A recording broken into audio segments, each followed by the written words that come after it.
ومن يعمل من الصالحات من ذكر أو أنثى وهو مؤمن فأولئك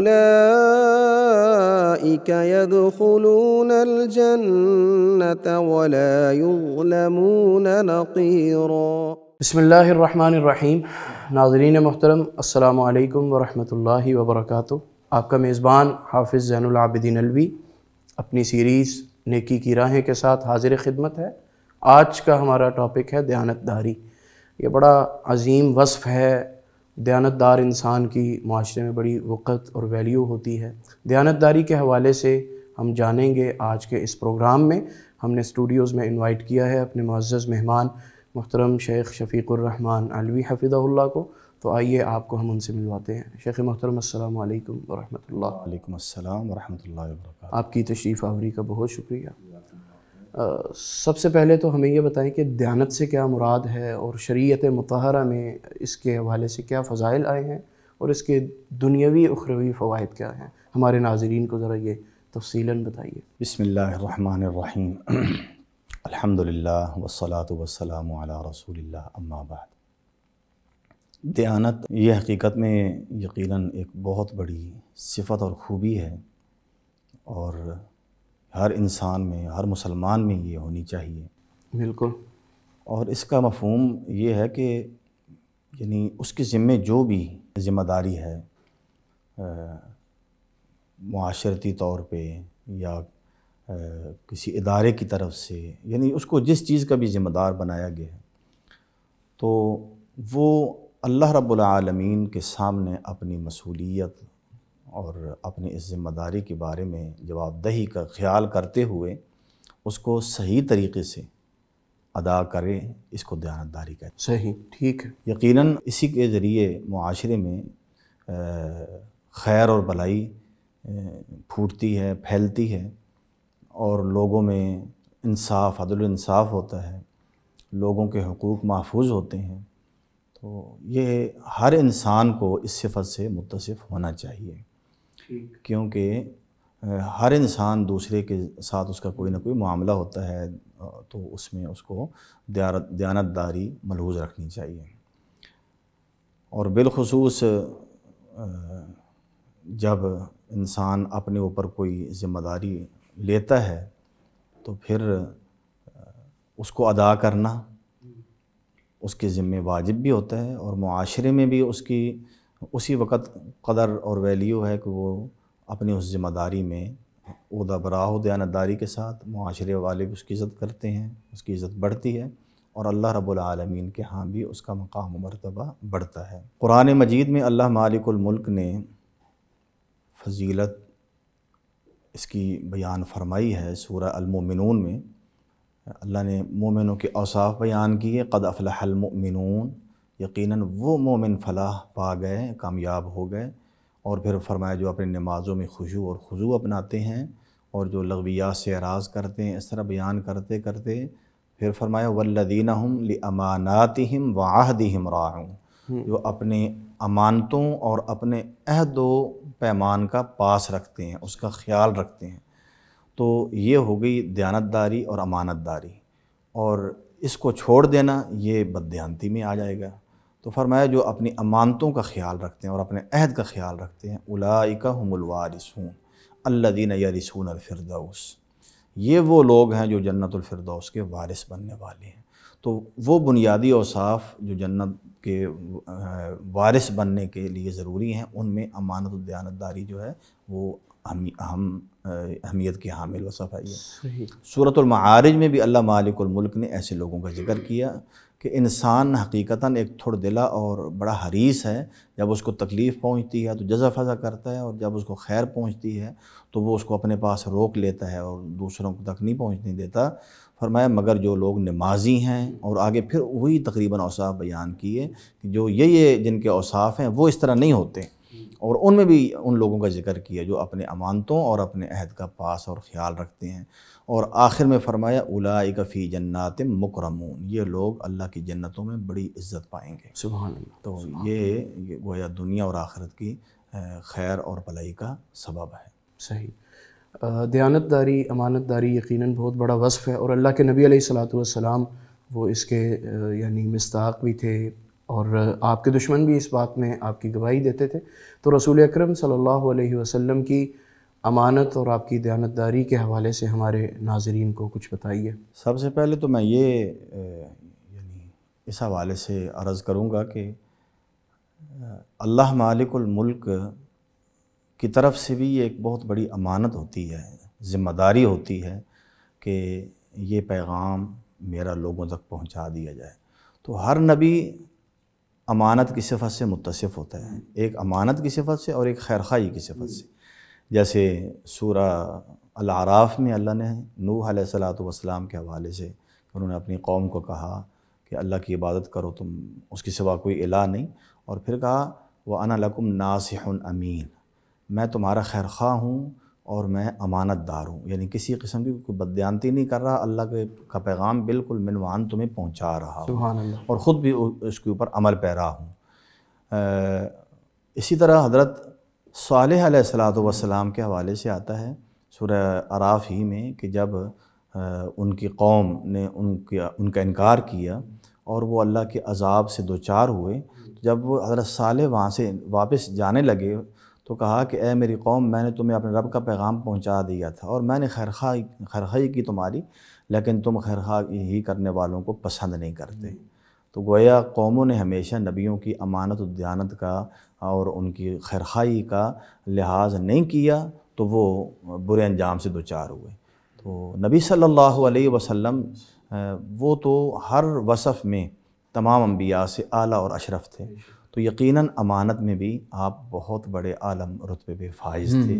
اور یہ نہیں کہ نبوت کے بعد جب یعنی یہ تعلیمات واضح ہوئیں، بلکہ اللہ نے آپ کو اس وصف سے شروع سے بچپن سے ہی متصف کیا، اور آپ کی زندگی میں حتیٰ کہ بچپن ہے، لڑکپن ہے، جوانی ہے، اور حتیٰ کہ جب آپ عملی زندگی میں آپ نے قدم رکھا تو آپ، حالانکہ وہ ایک ایسا دور تھا، جاہلی معاشرہ تھا جس میں ہر جو طاقتور انسان ہے یا طبقہ ہے وہ غریبوں کا حق دبانے والا ہوتا تھا، اس کی کوشش ہوتی تھی دوسروں سے بس کس طرح مفاد حاصل کیا جائے۔ ایسے حرص و ہوس والے معاشرے میں بھی نبی صلی اللہ علیہ وسلم کا دامن بددیانتی سے بالکل پاک صاف رہا، اور دشمنوں نے بھی آپ کو یعنی اس دور میں الامین کا لقب دیا ہوا تھا، یعنی آپ کو نام سے نہیں پکارتے تھے بلکہ یہ کہا کرتے تھے جب آپ تشریف لاتے تھے جا الامین، امین آ گیا، سبحان اللہ۔ یعنی اللہ نے یہ چیز آپ کو، یہ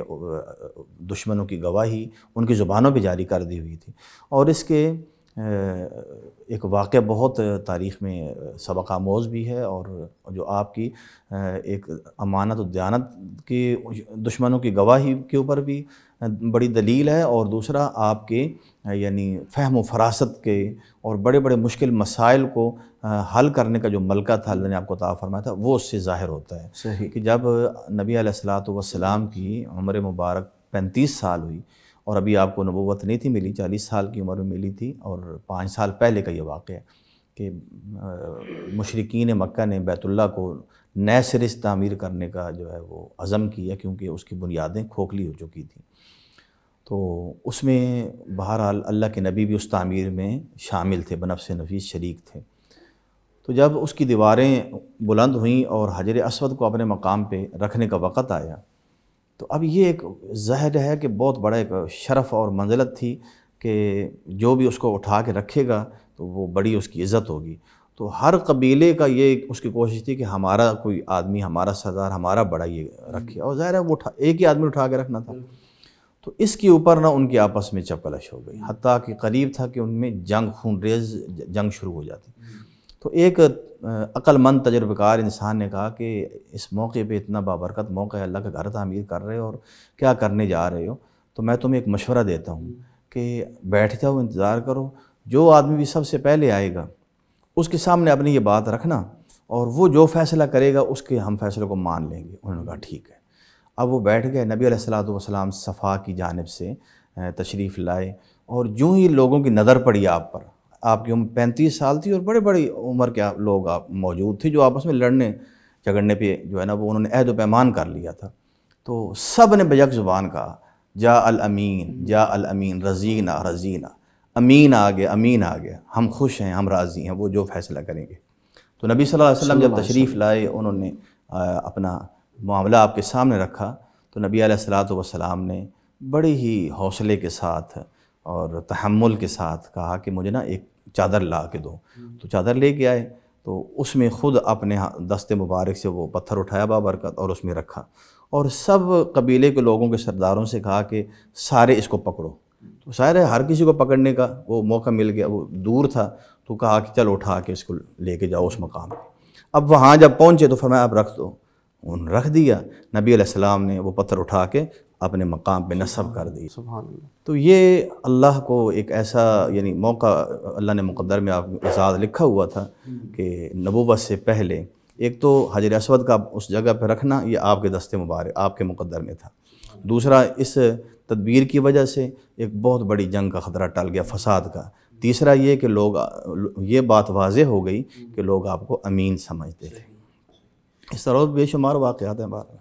بڑی اچھی آپ نے مثال پیش کی، اور اللہ کے نبی علیہ الصلوۃ والسلام نے یعنی اپنے اس عمل سے اپنے اس وقت کے لوگوں کی جو ہے نا وہ لڑائی کی جو کیفیت بن گئی تھی اس سے ان کو بچایا۔ لیکن ہمارے معاشرے میں شیخ دھوکہ دہی اور فراڈ اور بددیانتی اس کے واقعات بڑھتے جا رہے ہیں، اس کی کیا وجوہات ہیں؟ اس کی وجوہات سب سے میں سمجھتا ہوں بنیادی وجہ تو اللہ پر ایمان کامل کا نہ ہونا اور تقوی کا فقدان ہے، اللہ کے خوف کا فقدان ہے۔ کہ جب ہم یہ بات مان لیں، ایمان ہمارا بن جائے، جو اصل حقیقت ہے کہ اللہ مالک الملک، ہر خیر اور بھلائی اسی کے قبضے میں ہے، اور جو اللہ تعالیٰ کسی کو کوئی فائدہ پہنچانا چاہے وہ کوئی دنیا کی طاقت روک نہیں سکتی، اسی طرح، اور جو چیز اللہ تعالیٰ نے کسی کے مقدر میں نہیں لکھی وہ کچھ بھی کر لے وہ اس کو نہیں پا سکتا۔ جب یہ ایمان بن جائے تو پھر انسان بددیانتی نہیں کرتا، اس کے اندر یعنی اللہ کا خوف بھی ہوتا ہے اور اللہ کے اوپر بڑا اعتماد اور توکل بھی ہوتا ہے۔ اللہ یبسط الرزق لمن یشاء ویقدر۔ بلکہ اس سلسلے میں ایک حدیث اللہ کے نبی کا فرمان مجھے یاد آ گیا کہ عبداللہ بن مسعود رضی اللہ عنہ اس کے راوی ہیں، مستدرک حاکم کی روایت ہے کہ نبی علیہ الصلوۃ والسلام نے ایک موقع پہ فرمایا کہ لوگوں، جنت کی طرف لے جانے والا جو بھی کوئی عمل تھا اس دنیا کے اندر لوگوں کے لیے، بنی نوع انسان کے لیے، وہ میں نے تمہیں بتا دی ہے۔ اب کوئی یہ کہے کہ کوئی اور عمل ایسا رہ گیا کہ جو بعد میں کوئی آ کے بتائے گا اور وہ جنت کی طرف لے جائے گا، ایسا نہیں ہے، دین مکمل ہے۔ جہنم کی طرف لے جانے والی ہر بد عملی، وہ بات سے ہو، نیت سے ہو، عمل سے ہو، وہ بھی میں نے تمہیں بتا دی ہے۔ اور پھر فرمایا لوگوں، جبریل امین نے میرے دل میں یہ بات ڈالی، یعنی اللہ کا پیغام ڈالا ہے کہ کوئی بھی انسان اس وقت تک موت سے دوچار نہیں ہوتا، موت اس کے قریب نہیں آ سکتی جب تک کہ اپنا مقدر جو رزق، جس بھی مال کی شکل میں، عہدے کی شکل میں، عزت کی شکل میں، جو چیز اولاد کی شکل میں، جو اللہ تعالیٰ نے اس کے مقدر میں لکھا ہے، وہ پورے کا پورا وصول نہیں کر لے گا، اس وقت تک موت نہیں آئے گی۔ لہذا فاتقوا اللہ واجملوا فی الطلب، یہ ہے وہ اصل چیز۔ اللہ سے ڈرتے رہو اور ہر چیز کو حاصل کرنے میں عمدہ طریقہ اختیار کرو، کیونکہ جو اللہ کے پاس ہے فضل، وہ اللہ کی نافرمانی سے حاصل نہیں ہو سکتا۔ یعنی تم اسی چیز کو جو تمہیں حلال طریقے سے حاصل ہونی تھی، تم نے بددیانتی کر کے وہی چیز لی ہے، لیکن اللہ کو نافرمان کر کے، اس کی نافرمانی کر کے، ناراض کر کے تم نے یعنی اس چیز کو اپنے لیے وبال بنا لی ہے۔ ایک تو یہ چیز ہے کہ ہمیں یہ ایمان ہونا چاہیے کہ جو چیز میرے مقدر میں ہے وہی مجھے ملے گی، تو پھر انسان کوشش صحیح کرتا ہے، اس میں بددیانتی نہیں کرتا۔ نمبر 2 کہ حرص اور ہوس، کہ ہمارے اندر یہ بڑھ گئی ہے کہ بس مجھے عہدہ چاہیے اور اس عہدے کے ذریعے میں یہ مفاد سمیٹوں، اور اس طرح یہ کرپشن جو ہے نا، یہ اس کی وجوہات ہیں۔ اور پھر اللہ آپ کا بھلا کرے، یعنی ایمان اور عدم تقوی، اور پھر آخرت میں جو ہے اللہ کے سامنے جواب دہی کے ڈر کا نہ ہونا۔ ایک انسان جب اللہ رب العالمین کے سامنے جواب دہی کا خیال رکھتا ہے تو پھر وہ کسی قسم کے ایسے جرم میں ملوث نہیں ہوتا کہ وہ بددیانتی کرے، وہ فراڈ کرے، وہ کسی کا حق مارے اور جھوٹ بول کے وہ کسی کو دھوکہ دے، ایسا وہ بالکل قطعاً نہیں کرتا۔ صحابہ کرام رضوان اللہ علیہم اجمعین، ان کا ایک ایک فرد اللہ کی توفیق سے اور اس کے فضل سے اور نبی علیہ الصلوۃ والسلام کی اور قرآن و سنت کی تعلیمات کی برکت سے اور آپ کی اسوہ سے ایک ایک فرد جو ہے نا وہ امانت کا پیکر تھا۔ سبحان اللہ۔ اس کا واقعہ ایک ذہن میں آ گیا ہے، جب خیبر کا علاقہ فتح ہوا، جہاں یہودیوں کا گڑھ ایک بن چکا تھا اور جہاں سے مسلمانوں کو بہت زیادہ جو ہے وہ نقصانات اٹھانے پڑے، تو جب یہ صلح حدیبیہ کا معاملہ پیش آیا اور مشرکین مکہ اور عرب سے 10 سال کی جنگ بندی کا معاہدہ ہوا، تو نبی علیہ الصلوۃ والسلام کو اب موقع ملا کہ ان سے کی طرف سے آپ یکسو ہو کے، فارغ ہو کے اور پرامن ہو کے آپ نے یہود کے اوپر نہ حملہ کرنے کا پروگرام بنایا۔ تو اللہ تعالیٰ نے آپ کو فتح عطا فرمائی۔ یہ علاقہ جو ہے چونکہ یہ زرخیز علاقہ تھا، یہاں باغات بھی تھے، زمینیں تھیں، فصلیں اگتی تھیں، تو جب مسلمانوں کے مکمل قبضے میں آ گیا تو یہود تو ظاہر ہے وہاں سے بے دخل ہو گئے، تو انہوں نے اللہ کے نبی کے سامنے ایک آپشن رکھی، کہا کہ بالکل ہم مانتے ہیں کہ آپ فاتح ہیں اور یہ جگہ آپ کی ہے اور آپ ہمیں یہاں سے نکال سکتے ہیں، لیکن چونکہ آپ مدینہ کے رہنے والے ہیں اور یہ جگہ ایسی ہے، زمین وغیرہ، کھیتی باڑی اور باغات کا معاملہ، باغبانی، اس سے ہم آگاہ ہیں ہم بخوبی، تو آپ اگر مناسب سمجھے تو ہمیں یہاں رہنے دیں اور زمین ہم آباد کریں گے، آپ ہی کی ہے، اور آپ ہمارے ساتھ معاملہ طے کر لیں کہ محنت ہماری آپ ہمیں کتنی دیں گے، آدھی دیں گے کتنی، تو آپ نے فرمایا ٹھیک ہے، جب تک اللہ کو منظور ہوگا ہم تمہیں یہاں رکھیں گے، جب تک اللہ کو منظور ہوگا۔ تو نصف کے اوپر کہ جو بھی پیداوار ہوگی آدھی جو ہے وہ تمہاری ہوگی اور آدھی ہماری ہوگی، تمہاری محنت کا عوض تمہیں مل جائے گا اور ہمارے مالک ہونے کا عوض ہمیں مل جائے گا۔ تو مدینہ منورہ میں ایک یعنی وہاں کے زمینداروں میں اور جو باغبانی کا کام کرتے تھے ان کو اتنا اندازہ تھا، ہو جاتا تھا جب پھل پکنے کو آتا تھا کہ یہ پھل کتنا ہوگا، یہاں سے یعنی کتنا پھل اترے گا یا یہ غلہ کتنا ہوگا، تو وہ اندازہ لگا لیا کرتے تھے اور ان کا اندازہ عموماً بالکل ٹھیک ہوتا تھا، پرفیکٹ درست ہوتا تھا۔ تو نبی علیہ الصلوۃ والسلام نے عبداللہ بن رواحہ کو خیبر کی طرف روانہ کیا کہ وہاں بھی جا کے زمینوں کا اور باغات کا، فصلوں کا بھی اور پھلوں کا بھی اندازہ لگا کے آؤ کہ نصف کتنا ہوگا اور ان کا حصہ ان کو دے دو اور ہمیں پتہ چل جائے تاکہ ہم اس کے مطابق اپنی اگلی پلاننگ کریں گے کہ اس کو کہاں خرچ کرنا ہے، کیا کرنا ہے۔ تو عبداللہ بن رواحہ رضی اللہ عنہ وہاں گئے تو انہوں نے اندازہ لگایا، تو انہوں نے کہا کہ آپ نے نا ہمارے ذمے ہمارا حق کم کر دیا۔ انہوں نے کہا دیکھیں یہ 2 حصے بنائے ہیں، اگر تم سمجھتے ہو یہ زیادہ ہے جو ہم نے لیا ہے تو تم یہ لے لو، ہم یہ لے لیتے ہیں۔ اتنی ان کو یہ آپ نے کھلی آفر کی۔ اور پھر یہ بھی بعض روایات میں آتا ہے کہ انہوں نے اپنی عورتوں کی زیور اکٹھے کر کے ان کو رشوت دینا چاہیے کہ آپ یہود نے کہ یعنی گویا آپ کم اندازہ لگائیں تاکہ ہم زیادہ سمیٹ سکیں اور مسلمانوں کا، اور آپ کو ہم رشوت دے دیتے ہیں، آپ اپنا مفاد سمیٹیں، اپنا فائدہ دیکھیں۔ تو حضرت عبداللہ بن رواحہ کا جواب بڑا ایمان افروز تھا، وہ کہنے لگے کہ اے یہود، تمہیں بھی پتہ ہے اور میرا اللہ جانتا ہے کہ مخلوق میں، انسانوں میں سب سے مبغوض اور اگر قابل نفرت مخلوق ہے تو وہ تم ہو، لیکن اس کے باوجود کہ تم انتہائی میری نظروں میں حقیر ہو اور مجھے تم سے نفرت ہے، اس کے باوجود میں تمہارے ساتھ ناانصافی نہیں کروں، میں تمہارے ساتھ تمہارا حق نہیں ماروں گا۔ تو انہوں نے کہا کہ اسی انصاف کی بنا پہ، اسی دیانت کی بنا پہ زمین و آسمان کا نظام قائم ہے۔ سبحان اللہ۔ یعنی اللہ کے نبی علیہ الصلوۃ والسلام کی کیا تربیت تھی یعنی دیانتداری کے حوالے سے، انہوں نے یعنی یہ ایسا نمونہ پیش کیا۔ تو ہمارا معاشرہ اللہ معاف فرمائے، یہاں تو کرپشن اور یہ چیزیں جو ہیں وہ اللہ ماشاء اللہ کوئی ہوگا، لیکن کوئی ذمہ داری، کوئی عہدہ ایسا نہیں ہے کہ جہاں آپ کو کوئی امین ملے۔ اگر یعنی وقت ہے تو میں آپ کو ایک اس کی حقیقت بھی بتا دیتا ہوں کہ یہ نبی علیہ الصلوۃ والسلام کی پیشن گوئیوں میں سے ہے کہ قیامت کی نشانیوں میں سے ایک نشانی یہ ہے کہ بددیانتی عام ہو جائے گی اور امانت داری ختم ہو جائے گی۔ ایک مرتبہ ایک آدمی آیا اعرابی اور اس نے سوال کیا کہ قیامت کب قائم ہوگی، تو نبی علیہ السلام اپنے صحابہ سے گفتگو فرما رہے تھے، تو آپ نے اپنی بات جاری رکھی۔ بعض صحابہ نے سمجھا کہ اللہ کے نبی کو اس کا سوال پسند نہیں ہے، اس کے لیے جواب نہیں دیا۔ بعض نے یہ سوچا، بات کی کہ شاید اللہ کے نبی نے سنا نہیں، لیکن اللہ کے نبی نے اپنی گفتگو مکمل کرنے کے بعد فرمایا وہ قیامت کے بارے میں کس نے سوال کیا تھا؟ اس نے کہا اللہ کے نبی میں بیٹھا ہوں. آپ نے فرمایا اذا ضیعت الامانۃ فانتظر الساعہ، جب امانت ضائع کر دی جائے تو پھر قیامت کا ہی انتظار کرنا.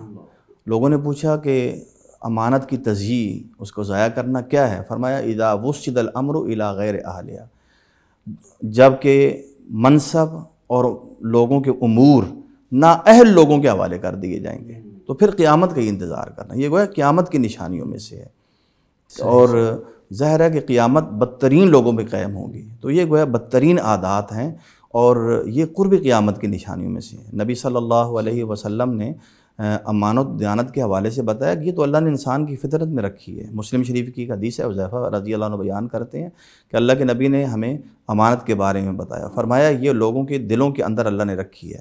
پھر قرآن نازل ہوا اور سنت نازل ہوئی، یہ دونوں چیزیں گویا ہدایت کا سرچشمہ ہیں. تو لوگوں نے قرآن سے اور سنت سے بھی امانت کی اہمیت کو سمجھا کہ امانت کیا ہوتی ہے. تو پھر لوگوں نے اس کے اوپر عمل کیا اور ایک معاشرہ، امانت دار اور دیانت دار معاشرہ جو ہے نا وہ وجود میں آ گیا، تشکیل پا گیا، جس میں عورتوں اور مرد ایک ایک جو فرد ہے نا وہ صاحب امانت دیانت. پھر نبی علیہ السلام نے امانت دیانت کے اٹھ جانے کا ذکر فرمایا کہ یہ کیسے اٹھے گی. تو کہا کہ جب اللہ تعالیٰ کی حدود کو پامال کیا جائے گا تو یہ چیزیں دلوں سے نکل جائیں گی. آدمی سوئے گا اور سو کے اٹھے گا، پہلے امانت دیانت کا ایک تصور اور اس کی ایک خوبی، اس کی کانسیپٹ ہوگا، لیکن پھر وہ نکل چکا ہوگا، وہ بددیانت ہو کے اٹھے گا، حتیٰ کہ ایک نشان کی طرح دیانت اس کے دل میں رہ جائے گی. فرمایا پھر سوئے گا اور پھر بالکل ختم ہو جائے گی. وہ ایسا ہوگا جیسے آبلا اور یہ جس کو آپ یعنی یہ ہوتا ہے موقع سا، یعنی چمڑا اٹھ جاتا ہے اوپر، اس کی یعنی کوئی اس کا وزن نہیں ہوتا، کوئی اس کی حیثیت نہیں ہوتی. فرمایا اس طرح بالکل گویا ایک ختم ہو جائے گی امانت. اور آپ نے یہاں تک فرمایا کہ لوگوں کی تعریف کریں گے، فلاں بڑا عقل مند ہے، فلاں بڑا یہ ہے وہ ہے، لیکن اس کے دل میں رائی کے دانے کے برابر بھی امانت دیانت نہیں ہوگی. اللہ اکبر. اور لوگ مثال دیا کریں گے کہ فلاں علاقے میں ایک دیانتدار آدمی رہتا ہے، اور آج کل آپ معاشرے میں دیکھیں تو آپ کو بالکل یہی حقیقت نظر آئے گی کہ امانت دیانت میں خار لوگ ہیں جن کے بارے میں معاشرہ ایک گواہی دیتا ہے کہ یہ دیانت کا پیکر ہے، ادروائز آپ کو ایسا نہیں ملے گا. اللہ معاف. بڑی آپ نے وضاحت اور ڈیٹیل سے بتایا اللہ کے نبی علیہ الصلوۃ والسلام کے دور کے کچھ واقعات کے ذریعے امانت کی اہمیت کو. تو جو نسل نو ہے، ہمارے آنے والے بچے ہیں، ان کو امانت اور دیانت کی ترغیب کے لیے اساتذہ کرام اور والدین کی کیا ذمہ داری بنتی ہے؟ دیکھیں جی، جب بات تو یہ ہے کہ نسل نو جو پروان چڑھتی ہے، جس ماحول میں جس طرح کا ماحول ہوتا ہے اس ماحول میں وہ رنگی جاتی ہے. سب سے پہلے تو ماں باپ، یہ اس کی بنیادی تربیت گاہ ہوتے ہیں. ماں گھر، اس کا ماں کی گود اور گھر کی گفتگو. تو گھر میں اگر امانت و دیانت کا راج ہے تو وہ بچہ بھی یقیناً امانت دیانت کا پیکر ہوگا. صرف زبان سے بتانے سے کہ تم نے امانت کا خیال کرنا، یہ کرنا، اور خود بددیانتی کریں اور یہ سمجھیں کہ یہ بچہ ہماری باتوں سے متاثر ہوگا، نہیں، وہ ہمارے عمل سے متاثر ہوگا. بیانی اساتذہ کا حال ہے کہ اساتذہ جو کچھ مرضی پڑھاتے رہیں، لیکن اگر وہ خود اپنے ذمہ داریاں صحیح طریقے سے ادا نہیں کر رہے اور بچہ وہ سب کچھ دیکھ رہا ہے تو بچے کے اندر بھی وہی رنگ آئے گا. تو لہذا سب سے پہلے تو یہ کرنا چاہیے کہ اپنا نمونہ پیش کرنا چاہیے، جیسے کہ نبی علیہ السلام نے اپنے آپ کو پیش کیا اور صحابہ نے اگلی نسلوں کے سامنے اپنے آپ کو پیش کیا کہ وہ امانت دیانت ان کے اندر کس طرح کوٹ کے بھری ہوئی تھی. اس کے کچھ اور واقعات بھی ہیں، ایک دو سبق آموز واقعہ میں آپ کو بتا دیتا ہوں کہ صحابہ نے کس طرح یہ چیز آگے منتقل کی. حضرت واصلہ بن اسقع رضی اللہ عنہ ایک صحابی ہیں، تو ان کے بارے میں آتا ہے کہ وہ ایک منڈی میں کھڑے تھے. تو ایک آدمی اپنی اونٹنی بیچنے کے لیے وہ لے کے آیا ہوا تھا منڈی میں. تو ایک خریدار آیا تو اس نے اونٹنی لینی تھی، بھاؤ ہوا تو 300 درہم میں اس نے وہ اونٹنی خرید لی اور قیمت اس کو ادا کر دی. اور واصلہ بن اسقع رضی اللہ عنہ وہ توجہ ان کی دوسری طرف ہوئی، کسی نے کوئی بات میں لگا لیا. تو وہ آدمی اونٹنی لے کے وہ جا رہا تھا، تو آپ اس کے پیچھے بھاگے اور اس کو روکا، کہا کہ میری بات سنو، یہ بتاؤ کہ یہ تم نے اونٹنی اس کا گوشت کھانے کے لیے یہ خریدی ہے یا سواری کے لیے خریدی ہے؟ اس نے کہا سواری کے لیے خریدی ہے۔ کہا کہ میں نے اس کے پاؤں میں نا ایک سوراخ دیکھا ہے اور یہ صحیح چل نہیں سکتی۔ وہ اونٹنی واپس لے آیا مالک کے پاس، تو مالک کو اس نے کہا اپنی چیز واپس لو، تم نے مجھے غلط چیز دی ہے۔ تو اس نے کہا کہ یا پھر قیمت کم کرو، تو 100 درہم کم اس نے کیے، 100 درہم اس نے کم کیے اور 200 درہم میں وہ معاملہ ہو گیا۔ اس مالک نے حضرت واصلہ سے کہا کہ اللہ آپ پہ رحم کرے، آپ نے میرا بڑا خسارہ کیا ہے۔ انہوں نے کہا نہیں، یہ خسارے کی بات نہیں ہے، بایعنا رسول اللہ صلی اللہ علیہ وسلم علی النصح لکل مسلم، ہم نے اللہ کے نبی کے ہاتھ میں جب بیعت کی تھی کہ ہم کلمہ پڑھتے ہیں تو اس میں یہ بھی عہد تھا کہ ہر مسلمان کی خیرخواہی کریں۔ سبحان اللہ۔ یہ یعنی آپ کو بے شمار ایسی مثالیں ملیں گی۔ اور امانت دیانت یعنی میں بددیانتی کرنا، یہ تو ایک ایسا جرم ہے کہ سورہ مطففین اس نام سے ہی ویل للمطففین پوری صورت نازل ہوئی ہے اور برے لوگوں کا انجام بیان ہوا ہے۔ اس میں ویل کہا گیا ہے، تباہی اور بربادی ہے کمی کرنے والوں کے لیے۔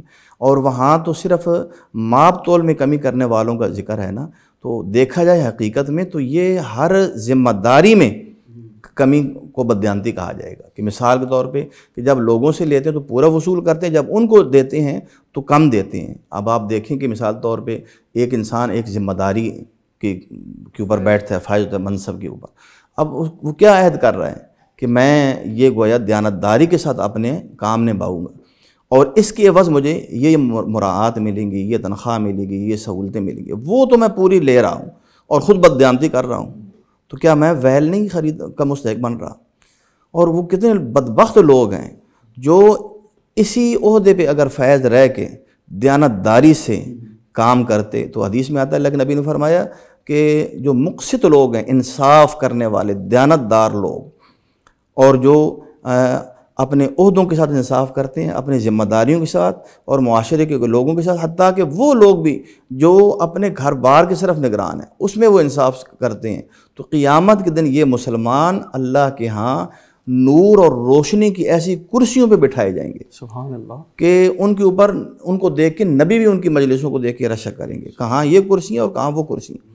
تو یہ کرسیاں، ان کو ہم نے بددیانتی کا ایک اڈا بنا کے، ایک ذریعہ بنا کے ہم نے ویل خرید لی، اس جنت کو ہم نے بیچ دیا جو آسمان و زمین سے بھی چوڑی ہے، اور اس کے مقابلے میں ہم نے اس تھوڑے سے مفاد کے لیے کہ اپنا بس فائدہ سمیٹنا ہے، ہم نے جہنم خرید لی۔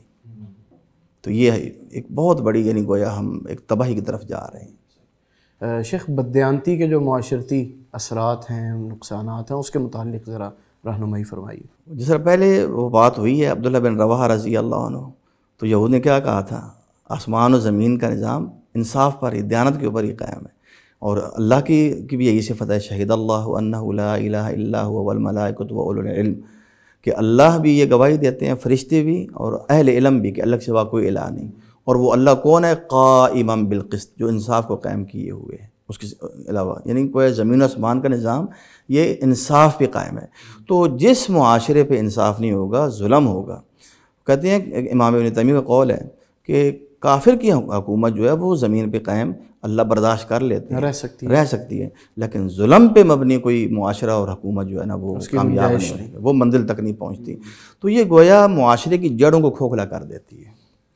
اس سے جب بددیانتی پھیل جائے تو گھر تباہ ہو جاتے ہیں، خاندان تباہ ہو جاتے ہیں، ادارے تباہ ہو جاتے ہیں، حتیٰ کہ ملک کی سلامتی خطرے میں پڑ جاتی ہے۔ جزاک اللہ خیر، آپ کا بہت شکریہ، آپ نے ہماری رہنمائی کی اس متعلق۔ آپ سے اجازت چاہتے ہیں۔ اللہ عمل کی توفیق۔ ناظرین، آپ نے دیانتداری اور امانت داری کے متعلق کچھ جانا، کچھ سنا۔ اللہ تعالی ہمیں دیانتدار بھی بنائے، امانت دار بھی بنائے، اور ایسے لوگوں میں نہ کرے جو بددیانتی کا ارتکاب کرتے ہیں اور امانتوں میں خیانت کرتے ہیں۔ آج کے پروگرام کا وقت ختم ہو رہا ہے، اجازت دیجیے، آپ سے ملاقات ہوتی ہے کل۔ اللہ حافظ۔ ومن يعمل من الصالحات من ذكر أو أنثى وهو مؤمن فأولئك يدخلون الجنة ولا يظلمون نقيرا۔